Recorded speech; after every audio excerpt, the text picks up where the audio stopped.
This week, it's Parshas Vaeschanan, and we are continuing Moshe's grand speech before he dies. And Moshe weaves an exquisite tapestry. He's looking back into the past. He's looking forward into the future. There's rebuke. He's reliving the history of yore, reminding the nation, encouraging the nation, guiding the people, preparing them for the day after, preparing them for the conquest of Canaan and for the challenges ahead. But the parsha begins with Moshe telling the nation what he tried to do to get God to reverse his decree that Moshe will not enter the land. He begged God, he pleaded, he beseeched the Almighty to enter the land, but he was denied. Joshua will lead the people into the land, but Moshe will be able to see the land, he'll witness the land, he'll be able to experience the land as an outsider, but he will not cross over the Jordan. Now we know that the reason why Moshe was barred from entering the land, it goes back to the book of Numbers chapter 20. There was no water, and God tells Moshe, take your staff and go speak to the rock that had previously emitted water. Instead of speaking to the rock, Moshe struck the rock, and for that sin, Moshe was disallowed from entering the land. And if you think about it, it's kind of strange. This doesn't seem like it's a terrible sin at all.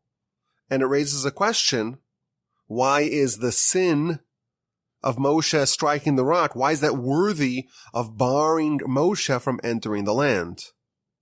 And to further complicate and compound the problem, we recall that this is not the first time that Moshe was extracting water from a rock.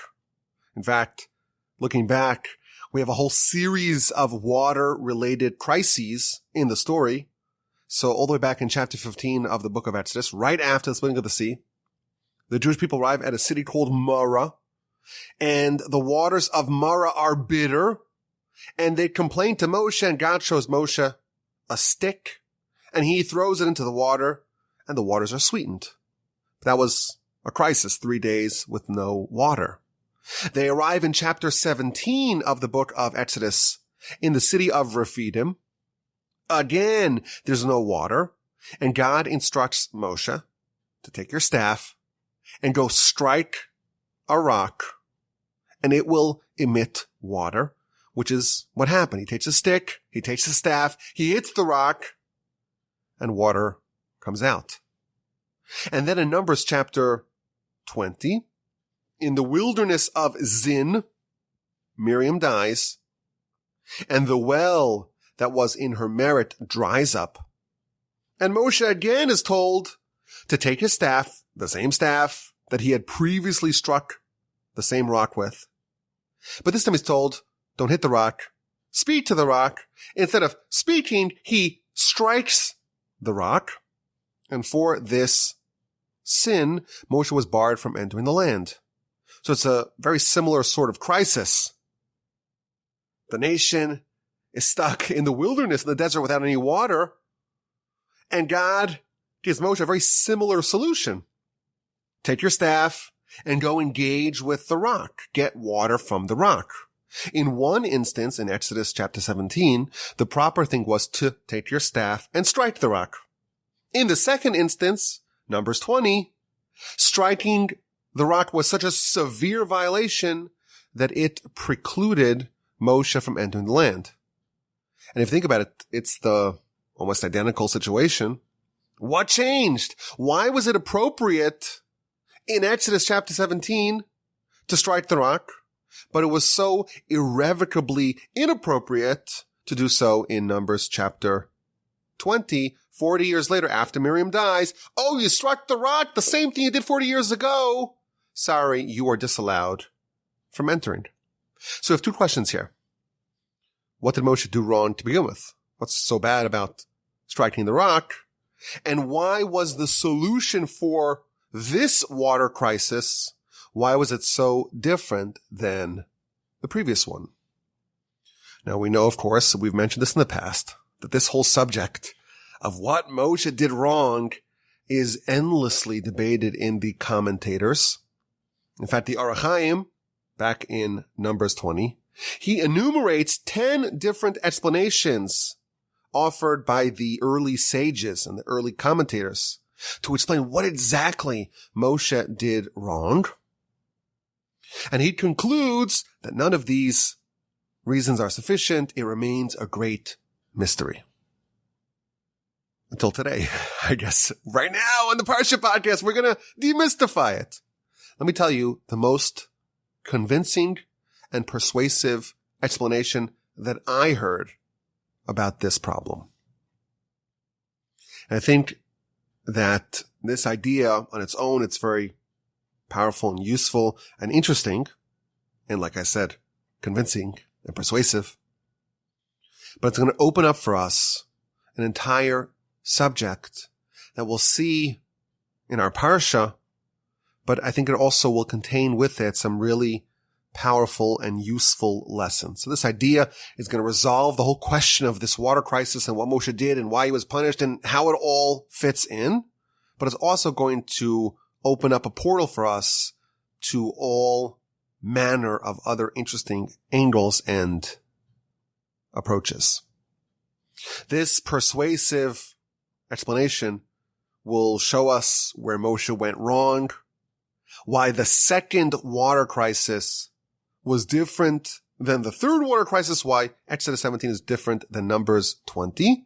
And also, it will show the cause and effect. It will show why specifically this sort of mistake that Moshe made, why it was fitting for this to cause him to be removed as the leader of the nation.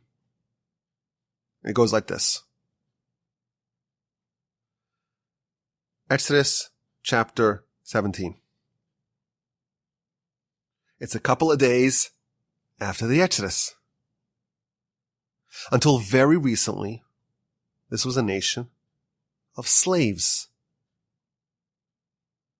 At that time, the proper thing for these people to witness was a stone being struck, being hit, being whipped. The nation, they had just left Egypt. Just recently, they were slaves to Pharaoh. And the language of slaves is hitting and whipping. That's what they knew, and that's how they understood communication. And therefore, at that juncture in the nation's history, what was appropriate for them to witness is the rock being whipped and the rock obeying and emitting water. That was Exodus chapter 17. In Numbers chapter 20, after Miriam died, and again, there's a rock and we need water, and again, Moshe has a staff, but it's 40 years later. Over the course of these 40 years, the nation has been elevated. They're no longer a nation of slaves. They're a kingdom of priests. They're a holy nation. They're a nation of princes. They are noble. They are civilized. They are elevated. They are a distinct people. They are a refined people. They've gotten Torah. They witnessed Sinai. They've been eating manna. They spent 40 years studying Torah under the tutelage of Moshe. Now, the tactics and the means and the methods are more elevated as well. Now, it's appropriate for them to witness communication only with words. In Exodus, striking the rock was appropriate. By the time Numbers comes around, it's 40 years later. Now it's time to speak. Striking is improper. So first of all, this is a powerful insight. And that is that the tactics that worked at one point in time, they may not work at a different point in time, or they may be inappropriate for a different time, a different place, a different setting, a different situation. What worked for the nation of the past may not be the right thing to do right now. As you mature, as an individual, as a people, as a nation, everything has to mature alongside that. There must be a concomitant upgrade of means, of tactics, of modes of communication. Everything has to be commensurate with where you are holding at that point. And therefore Moshe's mistake was that, at least on his level, of course, it's hard for us to judge Moshe. But perhaps the mistake was that Moshe failed to upgrade and to change and to alter the tactics. It worked in the past. Yes, this is a different nation. You have to recognize that. And you have to change the tools that you're going to deploy. And if you think about it, this may also explain why the punishment fits the crime. The punishment of Moshe being removed, being deposed as the leader of the nation, and Joshua was going to replace him. Perhaps this sin of striking the rock, and according to the way we understand it, this sin of failing to change the tactics, this demonstrates that for this particular nation, in this point in history, this generation of Jews, Moshe was not the most fitting leader for the generation entering the land. Of course, Moshe was the right person to take us out of Egypt and to shepherd us throughout the wilderness for 40 years and to give us the Torah and to oversee the nation that was being transformed from slaves of Pharaoh to slaves of God. But when he, after 40 years, is still striking the rock, maybe that shows that, to a certain extent, Moshe is still fighting yesterday's war, yesterday's battle. And to a certain extent, if we can even say this, Moshe is a little bit out of touch with the new generation, of course, on his level. And therefore, it's fitting to give the people a leader that's more in sync with this particular generation. Thus, even though, of course, Moshe is greater than Joshua, the face of Moshe is like the sun, the face of Joshua is like the moon. Joshua is Moshe's disciple. But for this particular generation, actually, Joshua's a better fit. Joshua is more suited. Joshua wasn't a better or a worse leader, but he was more suitable for this particular generation. The Talmud tells us that Samuel in his generation was like Yiftach in his. We've had many leaders over the course of our history. And Samuel, pound for pound, was greater than Yiftach. But every leader was fitting, was suitable for their particular generation. And Moshe was more fitting for the nation that left Egypt and that spent the time in the wilderness and that received the Torah and ate the manna. And Joshua was a better fit for the nation that crossed over the Jordan, entered Canaan, and engaged with those challenges. So our questions are resolved. What was Moshe's sin? It seems like it's pretty innocuous. His sin was that he used the old tactics with the new generation. What changed from Exodus 17 to Numbers 20? Well, the people did. And why was he removed? Joshua was a better candidate for this particular generation. Moshe was the right person to take them out of Egypt, to teach them Torah, to shepherd them throughout the wilderness. But Joshua is the right one to lead them into Canaan. And if this is true, it raises a different question. If Joshua indeed was a more fitting candidate, why is Moshe at the beginning of our parsha so eager? He's pleading with God, he's begging God, he's prayed 500 plus times to enter the land. If Moshe was not the ideal candidate to lead the people, it seems kind of selfish for him to beg God to reconsider to beg God to revoke the decree that Moshe won't cross over the Jordan. This seems to violate everything we know about Moshe. Moshe is completely not selfish. He is completely selfless. He is willing to die multiple times. He's willing to die to give up his life for the people. So Moshe is demonstrating repeatedly that he's not selfish at all. If Joshua's a better leader, it makes sense. It will be appropriate for Moshe to step down. What is he begging about? So the commentaries tell us something staggering.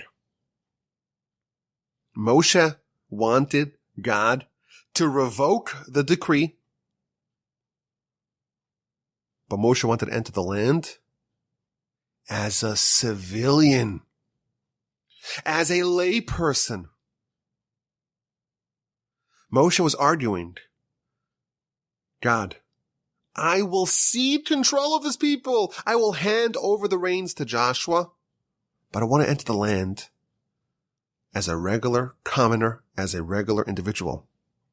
He was willing to accept a demotion, to be subordinate to Joshua, and that was his request. I won't be the leader, but let me enter the land. The Talmud tells us that Moshe wanted to enter the land, not to eat from its fruits, not to get a juicy falafel. He wanted to perform the mitzvos. That's what the Talmud says. It seems that the obvious reason why Moshe wanted to enter the land was to lead the people. Talmud says no. The reason why he wants to enter is to do the mitzvos, is to experience the spiritual delight of the land of Israel. Moshe was willing to cede control to Joshua. But I think this idea resolves the whole subject of Moshe and the land. Moshe wants to enter, but he's barred for the reason that Joshua is a better fit to lead this particular cohort. And every generation has to find the leader that speaks to them, that relates to them, that understands them. Moshe, he was still striking the rock to the people to whom this was not the ideal form of communication. So this is the idea that we want to pull out of the beginning of the Parsha. And if we fast forward a little bit towards the middle of the Parsha, it seems like this idea surfaces again. We read in chapter 4, verse 41 and 42 and 43, how Moshe designated 3 cities on the east bank of the Jordan, one in the land of the Reubenites, one in the land of the tribe of Gad, and one in the tribe of Manasseh. 3 cities that are going to serve as cities of refuge for accidental murderers. Someone kills accidentally, they must relocate to one of these 6 cities, 3 on the east bank, 3 on the west bank of the Jordan. And Moshe in our Parsha designated these 3 cities on the east bank of the Jordan. And the verse tells us in 4:42, if a murderer kills accidentally, unintentionally, and he doesn't hate him, not from yesterday, not from the day before, he shall flee to one of these cities, and he shall live. V'nas elachas menarim ha'el, he shall flee to one of these cities, v'chai, and he shall live. Now the Talmud tells us something really amazing. Talmud tells us, what does it mean that he shall flee to one of these cities and live? Says the Talmud, book of Makos, page 10a. Make sure that these cities are livable. Make sure that everything that you need to live is found in the city. So what does that mean? I don't know. Municipal services, defense against invaders, a good water supply, Chinese food, whatever it is, whatever is needed to live in a city, make sure that the city has all the amenities. Continues the Talmud. Listen to this. Continues the Talmud. If the accidental murderer is a student studying Torah in the academy, and the student has to go to the city of refuge, has to relocate to one of these 6 cities, his teacher, his rabbi, has to go with him, must also be exiled. Why? The verse says, chapter 4, verse 42, he should live. And without Torah, there's no spiritual life. And therefore, part of the requirement in our Parsha that tells us that you have to make these cities livable, they have to be spiritually livable as well. And how could you live without Torah? And how could you live without your teacher? And how could you live without your rabbi? And therefore, if you're a murderer, accidental of course, and you must go to the city of refuge, you must be exiled, your rabbi, your teacher, your Torah teacher must come with you. The Rambam, when he talks about these laws, he adds that the life of a scholar and someone who seeks wisdom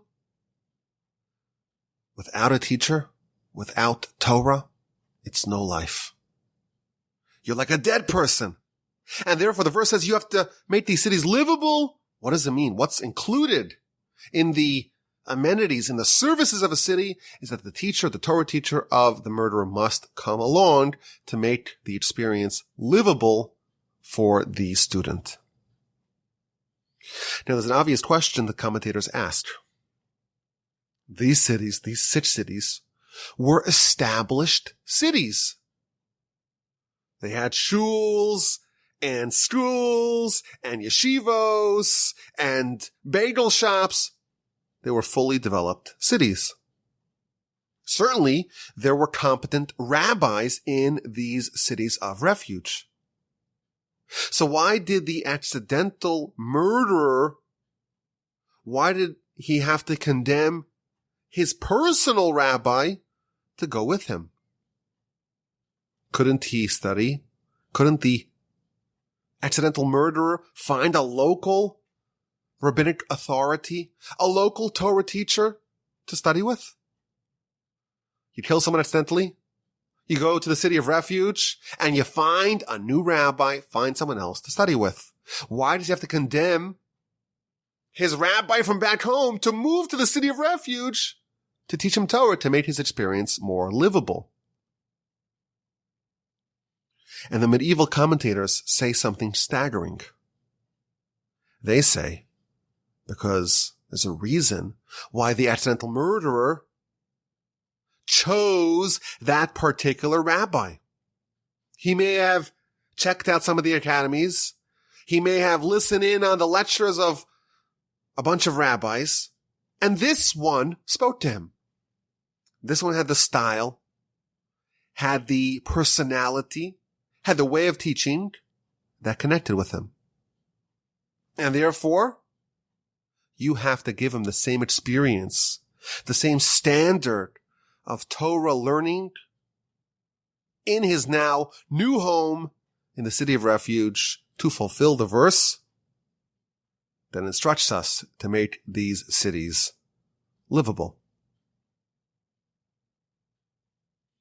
If you follow what's happening over here, there's something absolutely astonishing being revealed. Someone kills accidentally. They have to hustle to the city of refuge. They have to relocate, grab their stuff, and move right away. And they get there, and there are plenty of synagogues, of schools, of rabbis, of yeshivos, of Torah teachers. The city is well stocked with rabbinic talent. But the kind of rabbi that he liked the most, the experience of studying from his personal teacher, that's just better. And therefore, it's not a fulfillment of the requirement to make these cities livable, because it's not livable if you have a subpar Torah experience. If you have a Torah experience, there's a teacher, but it's not ideal. It's not the best of the best. It doesn't really connect to the deepest level to you. this city is not livable. And therefore, just like having no Torah, that means there's no spiritual life and therefore the city is not livable. Having subpar, okay, it's tolerable, it's mediocre, but okay, that will do. That is not livable. A very powerful idea here. The Torah requires us to make these cities of refuge livable on every level. It has to be spiritually livable. And without Torah, well, that's like spiritual death. But not only that, having a teacher, but it's not perfect. It's not an ideal fit. That is the equivalent of it being not livable. It's the equivalent to a certain extent of spiritual death. And therefore, the Torah requires that the teacher must make that city livable for the accidental murderer, and he must relocate. And this idea is found elsewhere in our literature. We're told that the experience of Torah study must really connect to the person studying. You have to have an environment that you feel you could flourish in. And if you feel like this place is not ideal, you have to find a place that is ideal. And if you find that the particular type of learning is just not connecting with you, that experience is spiritually unlivable. That is what our sages tell us. And of course, this raises some questions. If you asked us, we would say, well, you have a rabbi, you have something to study, you have some books, there's a decent library, there's a decent teacher there. Why is it so critical that you find your specific person to teach you? Why is that so critical? It seems almost like a luxury. The verse doesn't say they have to make these cities luxurious. It has to be just livable. Why is it unlivable if you don't have your particular rabbi teaching you? So my grandfather, blessed memory, said something very powerful. And it relates to an idea that we talk about a lot here on the Parsha Podcast. And that is that there really are two elements of our connection with Torah. There's the general requirement that we will have to adhere to all 613 mitzvos. And that is universal. Everyone has the same 613. Everyone is obligated by the same 613. But there's also the individual Torah. There is a corner. There is an element. There is a part of Torah that is yours and yours individually. And it distinguishes you from your fellow Jew. At Sinai, there were really two revelations. There was the universal revelation of Torah, and that was identical for every individual. But the Midrash tells us that every individual had a second, like a sister revelation of Torah, that was tailored and individualized and completely unique to them. There was one mass revelation, and then there were 600,000 individual revelations. A tailored understanding of Torah, a tailored interpretation of Torah. That was at Sinai. What about post-Sinai? What is our relationship with Torah? Both the general Torah and the individualized Torah. What is our relationship with that since Sinai? The answer is that this chain continues. When you go study Torah by your teacher, the objective is twofold: to understand and to connect and to absorb the general Torah, the universal Torah, the part of Torah that is the same for everyone. And it's also imperative, when you study Torah by your teacher, to find a way to discover your individual Torah that's tailored to you, that's unique to you that is individualized. And when you go study, you go apprentice by a great sage who studied by a great sage who studied by a great sage all the way back to Moses at Sinai. In effect, you are adding another link to an unbroken chain that goes all the way back to Sinai. The Talmud tells us, if you teach your grandson Torah, so you teach your son, and you teach your grandson Torah, it's the equivalent of a revelation at Sinai. This is the Talmud of the book of Kiddushin on page 30a.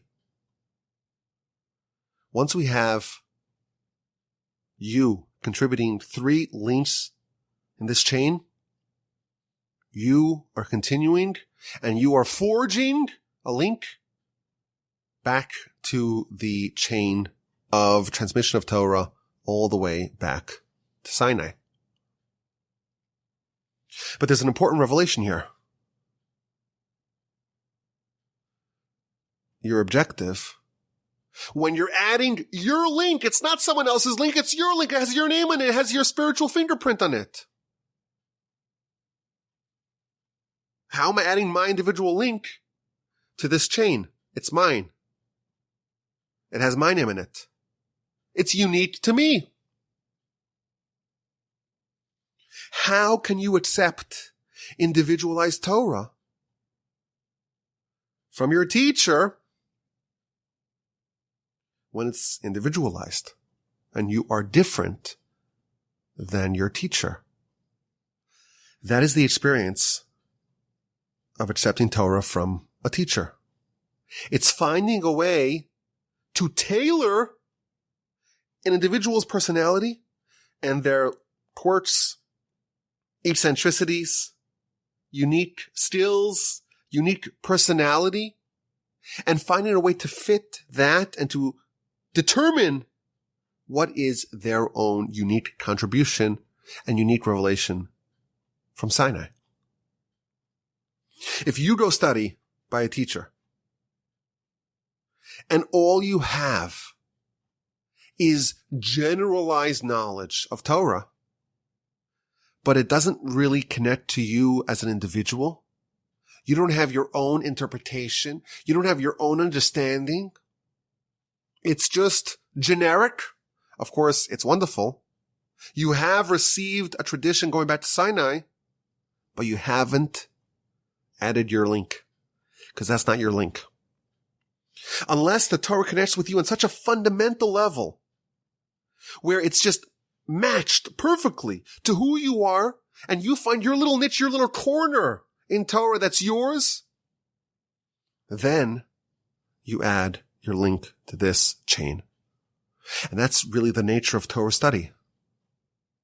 It's trying to find a way not just to learn about the general Torah, continuing this tradition and transmission of half of the Sinai revelation.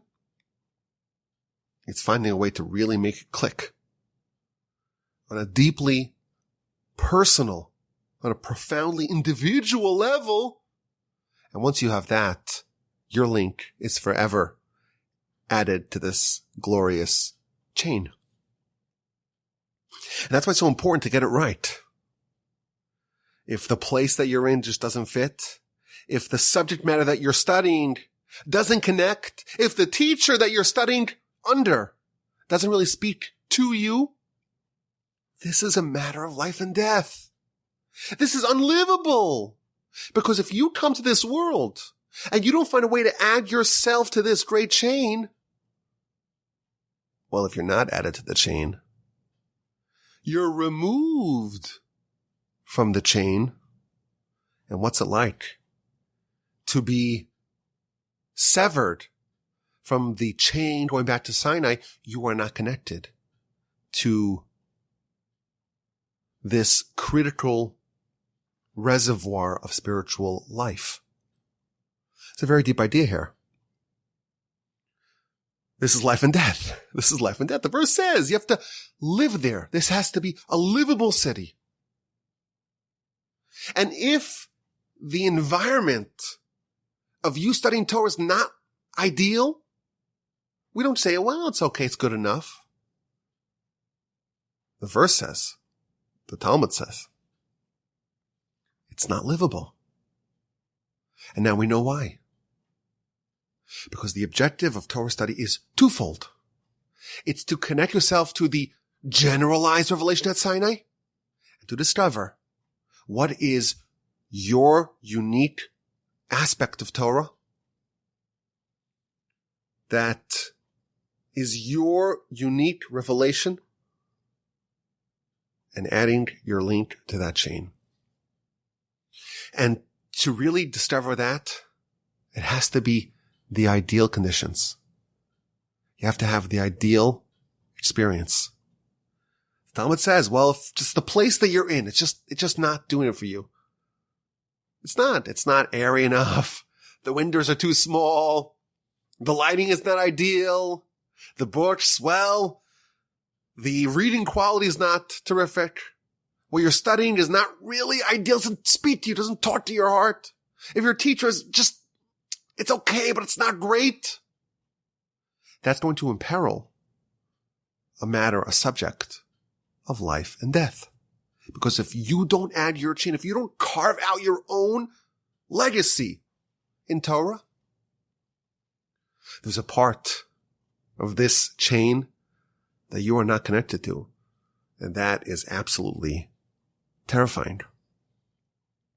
And this explains why his teacher has to go with him. If you go to exile, your teacher must come with. Because otherwise, it's not livable. And finding the right fit is life and death. Otherwise, you're not linked to Sinai. Now, of course, this makes demands of the teacher as well. One of the responsibilities of being a Torah teacher. It means discovering in your charge, in your disciple, in your pupil, what makes them unique. It's not just giving them the general Torah. It's helping them discover their own individual corner of Torah. That's going to be their legacy, their stamp on their link back to Sinai. And when you accept the role of being a teacher, you're accepting the responsibility of helping this person achieve eternal life, linking themselves back all the way to Sinai. And you're committing yourself to follow them to some city in the event that they are an accidental murderer.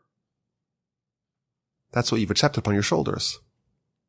The Talmud actually advises, if you see someone's a little reckless and you know what, they may be a candidate to end up in one of those cities, maybe don't accept them as a pupil. But the definition of the relationship between a Torah teacher and a Torah student is this is the bond that's going to help foster another link in this grand and noble and glorious chain all the way back to Sinai. And the Torah has to connect with the student on such a deep, fundamental, and individualized level that they're able to discover what is their unique role, what's their unique contribution, what's their unique interpretation, what was the part of the Sinai revelation that was different when it was given to them versus the person standing to the right and left. I think this is a complete reshaping of what Torah study is all about. I think it completely reinvents for us the idea of a relationship between a teacher and a student. Just as the nation entering the land, they were told that Moshe is the teacher of all of Israel, but for this particular generation, they need something a little bit different. They need someone who spoke a little bit different. they needed Joshua. And the language that Moshe used was a little bit off for this particular generation, and that's why it was important to remove Moshe from his post and to allow Joshua to lead the nation into the land. There must be a fit between leader, between teacher and disciple and flock. What is Torah supposed to do to us? It has to penetrate us. It has to fuse with us. It has to harmonize with us to such a degree that we're able to achieve within it something absolutely unique. And as a result, it's imperative for us to get this right. Every generation has its leader that's suitable. Every individual has a teacher, has a way of studying that connects with them on an individual and personal level. They all have their own unique way. Everyone has their own unique way to learn. And this is a matter of life and death. Okay, let's get to this week's exquisite insight. You may recall from last year, Parsha's Vaeschanan, this is Parsha. I told y'all about a book written hundreds of years ago on the first couple of verses of our Parsha. The Parsha begins, of course, with Moshe talking about how he pleaded before God, please allow me to enter the land. And God said no.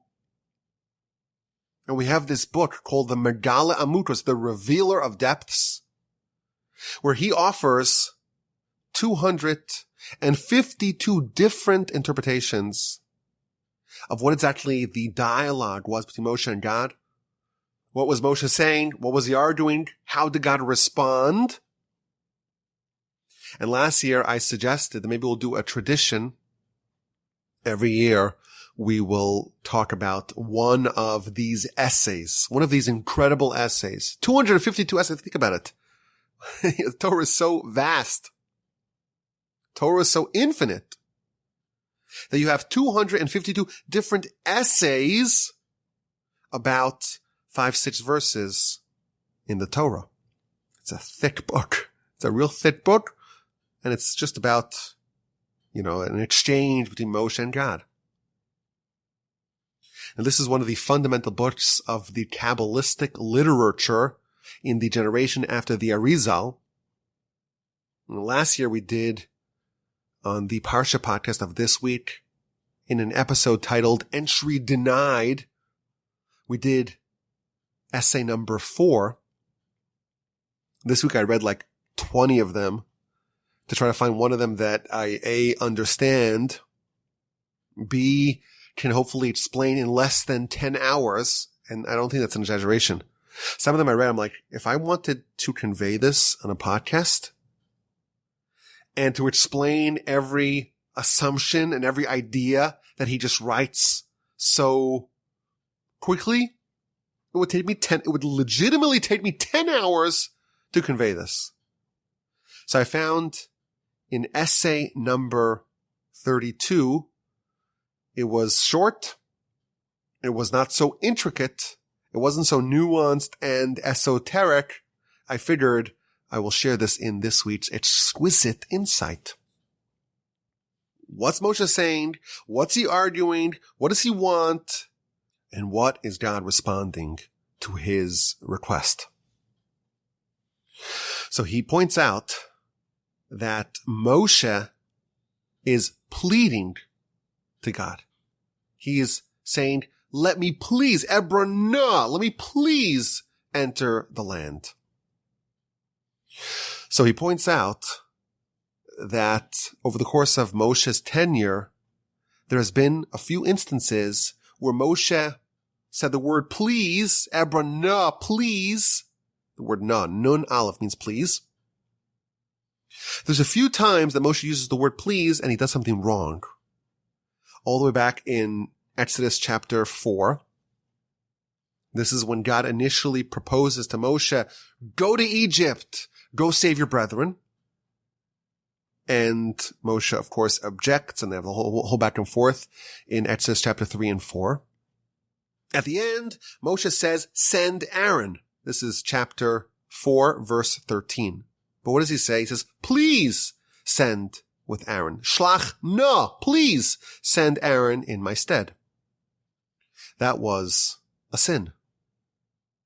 With the sin of the striking of the rock in the aforementioned Numbers chapter 20, Moshe tells the nation, Shimu na, please listen, O rebellious ones. This is chapter 20, verse 10. So Moshe did two sins over the course of his history, of his tenure, using the word na, meaning please. And Moshe is arguing, well, there were two instances when I did something very positive, also using the word na, which means again, please. At the episode of the golden calf in Exodus 32, this is verse 32, so 32. God tells Moshe, I'm going to kill the Jewish people. I'm going to destroy the nation, and I will make you the leader of this new Jewish nation. And Moshe responds, Mecheni na misivracha, please erase me from your book. Moshe put his life on the line, using the word na, please, to save the Jewish people. And that was a time where he used the word na, please, and that redounded to his merit. Similarly, with the episode of the spies in Numbers chapter 14, Moshe uses the word na again. Slach na, please forgive la'avon ha'amazeh, for the sin of this nation. This is Numbers 14, verse 19. So we have four instances in the past where Moshe is using the word na. Two of them are sins. Two of them are great merits. So Moshe is making an argument to God. In essay number 32 of the Megala Mukros, to explain what Moshe was arguing. Ebra na. What's he saying? Moshe is telling God, God, you are merciful. When you sit in judgment, you are merciful. If I sinned when you sent me, and I said, Shlach na, send Aaron, please. In exchange, remember my merit by the sin of the golden calf.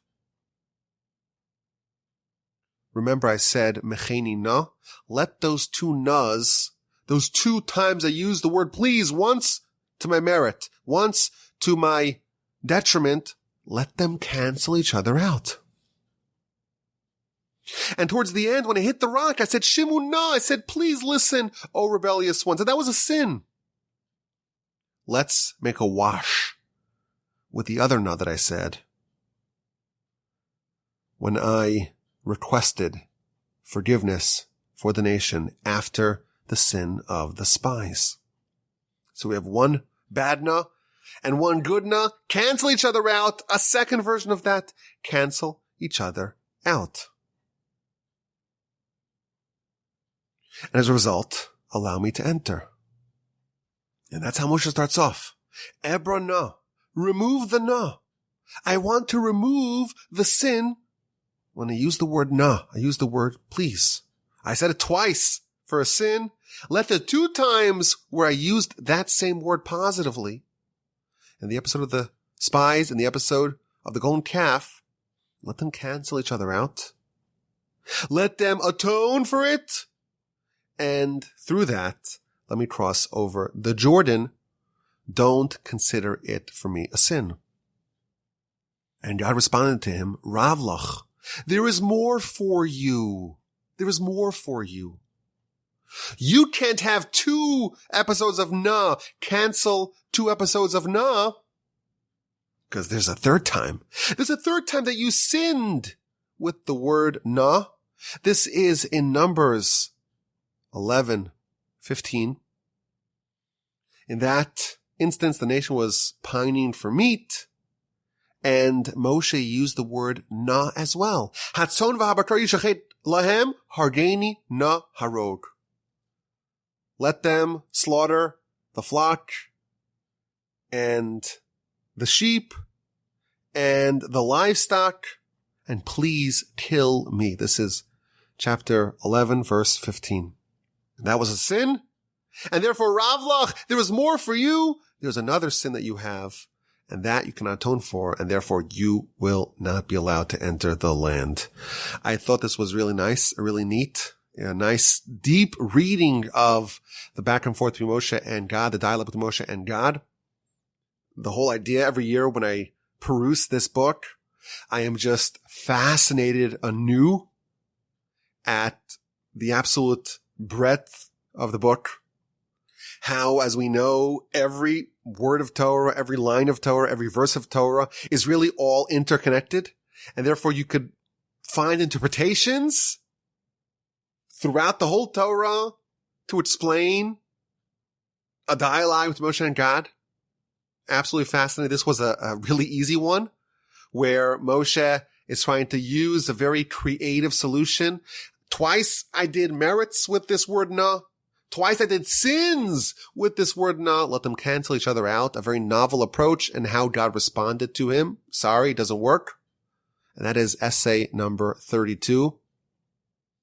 I feel like if this work would ever be translated with notes to explain everything that he's saying, it will probably take up, it's just one book on 5 or 6 verses. It would take up an entire bookshelf. There's just so much richness and vastness in this work. Maybe we'll make it again a tradition next year. Please, God, with the help of the Almighty, we'll get together again, Parsha Vaeschanan, and I'll try to find another essay that we can go through on this Parsha. But that's a wrap on this edition, on this special edition of the Parsha Podcast. I really enjoyed it. I hope you did too. I am currently recording from my parents' dining room. The house is all empty. The neighbors are mowing their lawns, which always seems to happen when I start recording. So the doors are closed. You don't hear it. I hope not. I hope not. Thank you for listening. Have an incredible rest of your day. A fantastic, an upbeat, a cheerful rest of your week. And please God, an incredible, sensational, terrific, stupendous Shabbos upcoming. And with the help of the Almighty, next week we will gather together again for another edition of the Parsha Podcast in good health and in great spirits. And as always, my email address is rabbiwalby@gmail.com. I'm looking forward to your questions, your comments, and your feedback.